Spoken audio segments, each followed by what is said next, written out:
The heart monitor in the nursery of the Vallejo estate in Forest Hill had been beeping with the wrong rhythm for 11 days.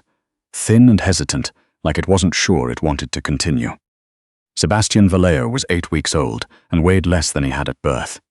The finest pediatric specialists in Toronto had filed in and out of the fortress-like stone manor on Dunvegan Road for 2 weeks, every one of them leaving with the same confession. They didn't understand why the baby refused to eat. Not formula, not donor milk, not the specially compounded nutritional blend from the hospital for sick children. Sebastian would take in a swallow, his small body would tremble, and then he would arch his back and expel every drop of it with a violence that seemed impossible from something so small. His skin had taken on a translucent, waxy quality. The consultant from Mount Sinai used the phrase, failure to thrive. The private neonatologist flown in from Montreal had set down her stethoscope and said very quietly that Sebastian had perhaps 36 hours before his organs would begin to shut down in sequence. Grant Vallejo had listened to all of them. Then he had placed his hand flat on the doorframe of the nursery, the wood cracking beneath his grip, and said nothing. He was a man accustomed to solving problems. The Vallejo group had built half the condominium towers on the downtown skyline. He could make a phone call and reroute a city permit. He could make a second call and ensure the person who denied the first permit never denied anything again.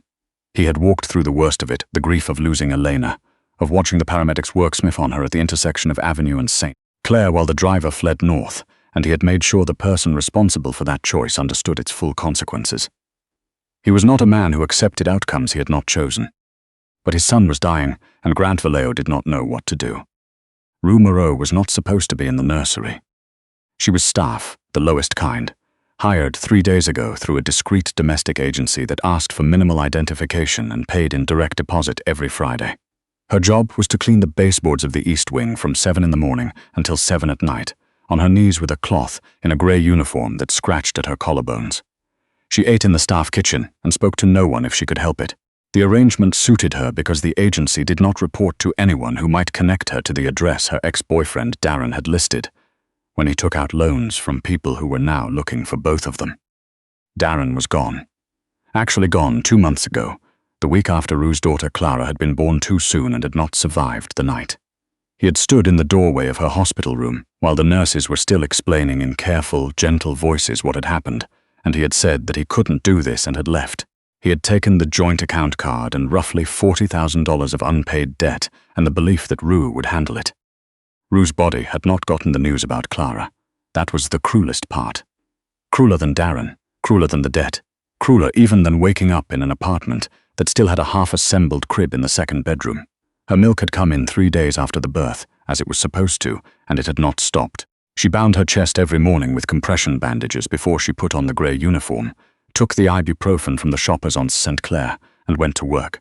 It was a specific and private kind of pain that she carried quietly because she had no choice. It was the sound that brought her to the nursery on a Tuesday at 2 in the morning. She had woken to use the bathroom in the staff quarters at the far end of the East Wing, and she had heard it through the wall. Not a cry, exactly. More like the sound a small animal makes when it is beyond crying. A thin, exhausted rooting. She should have gone back to her room. Instead, she stood outside the nursery door for a full minute, and then she pushed it open. The room was dim, lit by a small amber lamp on the change table. The night supervisor, a woman named Mrs. Dunmore, who ran the nursery with the cheerless efficiency of someone who had been managing wealthy people's children for 30 years, was asleep in the chair by the window, her chin dropped to her chest. And in the crib, Sebastian Vallejo was searching. His head turned side to side on the mattress, his mouth opened in a reflexive, desperate shape, his fists were clenched against his chest, his skin so pale under the amber light that the tracery of veins at his temples was visible. He looked like something that had already decided to stop. "Hey," Rue whispered. She didn't think. Thinking would have stopped her. She reached into the crib, worked her hands beneath the wires and monitoring leads with the careful automatic knowledge of someone who had spent 3 years in a NICU before a vindictive charge nurse's false complaint had stripped her licensing and left her with nothing but the memory of it. She lifted Sebastian and sat down on the edge of the window seat with her back to Mrs. Dunmore. Her hands were shaking. Her chest had been aching for 2 months. She unbuttoned the top of her uniform, pulled aside the compression bandage, guided the baby's face toward her. For a terrible moment, Sebastian went still. Limp against her arm, unresponsive, and Rue thought she had miscalculated entirely, that this was going to be worse. Then he smelled her. His mouth opened. He turned his face. He latched on. Rue's breath came out of her in a sound she had been holding for 8 weeks. Sebastian swallowed, faltered, steadied. Swallowed again. The rhythm found itself, quiet and determined and unmistakably real. She could feel him pulling, his small body drawing itself incrementally tighter, the tension of starvation replaced slowly by the tension of engagement. She pressed her lips to the top of his head. His dark hair was downy and warm. "There you go," she breathed. "I've got you." The heart monitor smoothed out. Beat by careful beat, it began to mean something again. "Step away from my son." The voice came from the doorway. Rue went rigid. She turned her head slowly, keeping her body angled to shield the feeding baby. Grant Vallejo filled the doorframe. He was in dark trousers and a white shirt with the sleeves rolled back, and in his right hand was a pistol held with the casual steadiness of a man who had held one before. His eyes were black in the low light, and they were fixed on Rue with an attention she could feel like pressure. Behind him, 2 men she had seen patrolling the grounds flanked the door. Mrs. Dunmore jolted awake and made a small, horrified sound. "Mr. Vallejo, I only closed my eyes for a moment. She must have snuck in." "I can see that," Grant said without looking at her. "What are you doing to my child?" Rue's throat was dry. Sebastian was still feeding, his rhythm unbroken, his small fist curled against her wrist. "He was hungry," she said. Her voice came out steadier than she expected. "He was rooting. Nobody was coming." Grant took a step into the room. The gun did not move. "He rejects all food, whatever you've given him." "Look at him." The words came out before she could measure them. There was a silence. Grant Vallejo looked at his son. Sebastian's eyes were closed. His jaw moved in a slow, steady rhythm. A faint flush, so faint it might have been the lamp, was creeping into the skin of his cheeks. The heart monitor continued its new, even pattern. Grant stood very still for a long time. Then, without speaking, he lowered the gun. By 4 in the morning, Rue's entire history had been laid on Grant's desk by a man named Royce, who wore a headset and spoke in complete sentences. Rue Moreau, 26, former registered practical nurse license currently suspended pending appeal. The complaint appears to have been filed retaliatorily by a Dr. Partridge at Mount Sinai. No criminal record. Hired 3 days ago through Beacon Domestic Agency. The outstanding debt is with a collection firm that sources from a loan operation in Etobicoke. And Royce paused. A stillbirth 34 weeks, 22 days ago. The baby was registered as Clara Moreau. Grant was watching the security feed from the nursery. Rue was still in the window seat, Sebastian asleep against her chest. Her head rested back against the glass. Her face was peaceful in a way that looked like it was costing her something. "Clear her debt," Grant said. Royce nodded once. "Contact the Etobicoke firm. Make sure they understand the account is settled and closed." He paused. "And pull the complaint against her nursing license. I want to know which board member reviews those appeals." He looked away from the screen. "She doesn't leave the property. She's the only thing keeping my son alive. Get her out of the staff quarters and into the suite adjoining the nursery. Tell Dr. Finch I want him here at 7. The week that followed was unlike anything Rue had lived through. She ate meals prepared to her specific nutritional needs, a detail that struck her as more intimate than anything else, and she lived in a room with 12-foot ceilings and a window overlooking the ravine, and Sebastian gained 40 grams in the first 2 days and 80 in the second 2. By the end of the week, he had a gravity to him, a physical presence he hadn't had before, and Dr. Finch stood over the crib with something on his face that looked a great deal like relief. Grant came to the nursery every evening. He would sit in the armchair across from the window seat where Rue fed Sebastian.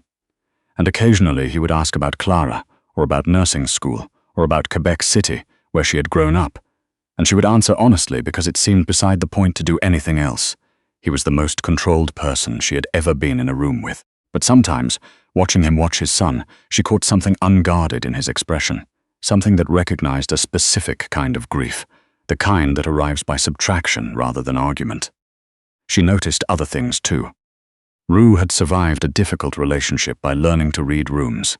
She had become expert at the small signs, the tension in a set of shoulders, the half-second delay before a natural reaction, the direction someone's eyes moved when they didn't know they were being watched. Mrs. Dunmore had not been dismissed after the night Grant had found Rue in the nursery. She had been given a verbal reprimand and reassigned to daytime coordination. but she came and went from the medical supply room with a frequency that didn't match any schedule Rue could determine, and she watched Sebastian with an expression Rue could not classify as concern.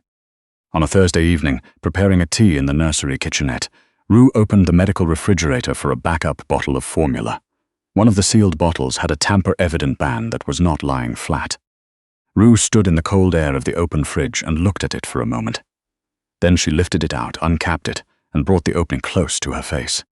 Beneath the sweet, milk-pale smell of the formula there was something else. Faint, chemical. An odor that made the back of her throat prickle in a way she recognized from a pharmaceutical toxicology module in her second year of nursing school. "You're up late." Rue did not startle. She had heard the footstep a half-second before the voice. She turned. Mrs. Dunmore stood in the doorway of the kitchenette. She was dressed to leave, coat on, bag over one arm, and in her other hand was a pistol with a suppressor threaded onto the barrel. "Set the bottle down," Mrs. Dunmore said pleasantly. Rue did not set the bottle down. "You were supposed to last 3 days," the woman said, stepping into the kitchen and pulling the door shut behind her with her heel. A temp from a no-name agency with a suspended license and a grief spiral. Completely invisible. She glanced at the bottle in Rue's hand. "It's quite elegant, actually, a compound that mimics idiopathic gastrointestinal failure in infants. Undetectable on a standard panel. Mr. Spire's chemist sourced it from a private lab in Basel. 6 weeks of microdosing and Vallejo's heir is gone. Vallejo is destroyed, and the Garfield corridor development goes to tender without him. He was trying to kill a baby," Rue said, "to win a real estate contract. He was trying to win $3.4 billion, which amounts to the same thing in practice." Mrs. Dunmore raised the gun. "I'm sorry about your daughter, truly, but you have been extremely inconvenient." Rue threw the formula bottle directly at Mrs. Dunmore's face. The woman flinched. The gun went off. A muffled crack that chipped the tile backsplash a foot to Rue's left. And in the quarter second that Mrs. Dunmore's eyes were covered in formula, Rue grabbed the stainless steel kettle from the counter. She swung it hard. The base connected with the side of Mrs.